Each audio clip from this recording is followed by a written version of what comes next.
This is Valley News Live at 10.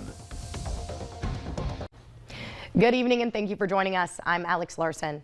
80 years after his death in Pearl Harbor, Laverne Bud Nigg was brought home and laid to rest in Browns Valley, Minnesota.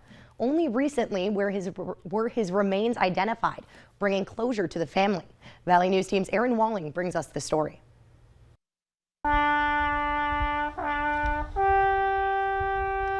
After 80 long years, Navy Seaman Second Class Laverne Bud Nigg was brought home to his final resting place.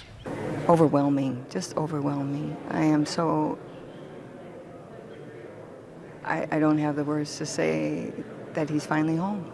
Bud, as everyone called him, died during the Pearl Harbor attack on December 7th, 1941. His remains were identified last year, which has brought some much-needed closure for the family. A funeral service was held at the St. Anthony Catholic Church in Browns Valley, Minnesota.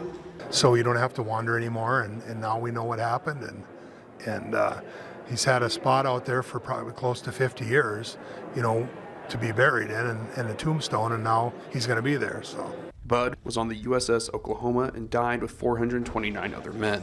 Through DNA technology, they were able to get his remains and take them home. In Browns Valley, he was given a full military funeral surrounded by family members. There's a certain amount of peace that comes with it. Happiness, honestly. I mean, it's sad. Like, I think we all at times want to cry. That's just more the emotions of bringing him home, but it's really a happy time because you know how much it meant to everybody else. And now Bud is finally with the rest of his family. In Browns Valley, Minnesota, Aaron Walling, Valley News Live. Bud was buried at the Calvary Cemetery in Browns Valley. Over in Pine Point, Minnesota, which is about 26 miles northeast of Detroit Lakes, police say a man was shot just after 10 p.m. last night. The Becker County Sheriff's Office says the victim is 44-year-old Brian Bloom. His condition is unknown at this time, but the Sheriff's Office says this is believed to be an isolated incident, and the investigation is ongoing.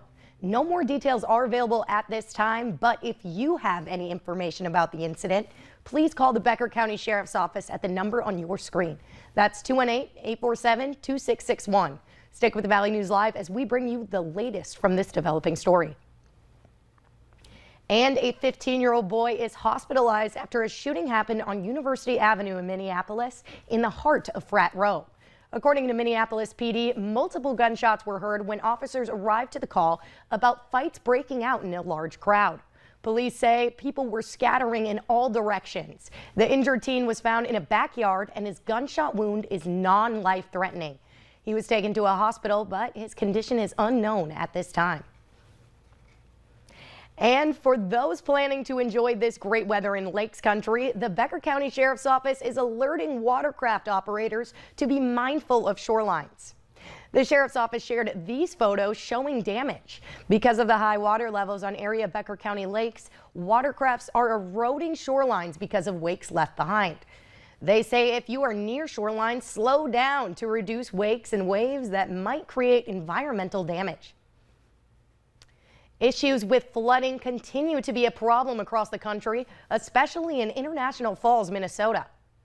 Flooding levels in International Falls have officially surpassed the historic record from 1950. With local experts to save homes and businesses continue, Minnesota Governor Tim Walz joined the fray. Walz surveyed the area and stated that the state will continue to provide relief for the area in the form of funding and resources until they're no longer needed. Governor Walz expects relief efforts to continue through December. And new details are emerging about the slow police response to the mass shooting at a school in Uvalde, Texas. Investigators say the school police chief, who was said to be leading the response, was not carrying a radio at the time of the attack. This latest revelation comes as 3 more victims of the attack were laid to rest Friday. Christina Ruffini has the latest. From Brooklyn, New York. It's crazy how us children see the problem with gun violence, but yet adults stand by and do nothing when adults have the more power. To Long Beach, California and suburban Maryland. Keep our schools safe. Students walked out of class to demand action on gun violence. The people who run this country don't seem to care about us. Just do something. For God's sake, do something. After making a primetime plea to Congress Thursday night, President Biden said yesterday he's closely tracking Senate negotiations. And I've been constantly briefed. I will do what I can to try to see that we have some real progress. On the table, raising the age of purchase for assault-style weapons, increasing school safety, and bolstering red flag laws. But there's Republican resistance to some of the proposals. Hopefully, we can find a way to come together and make some progress on this horrendous problem, consistent with our Constitution and with our values. And with continued calls for congressional action from the White House to the schoolhouse. Now is the time for my Republican colleagues to put up or shut up. It's that simple. Even the vice president said Friday she's not overly optimistic. When Sandy Hook happened, nothing happened. But I do believe that people can learn, and I do believe that people can revisit an issue like this and perhaps have a change of heart and mind. Later on Valley News Live at 10, local businesses are looking to a new type of theft prevention. We'll tell you how it works. And Summer Schnellbach is here to tell you how to best plan the rest of your weekend.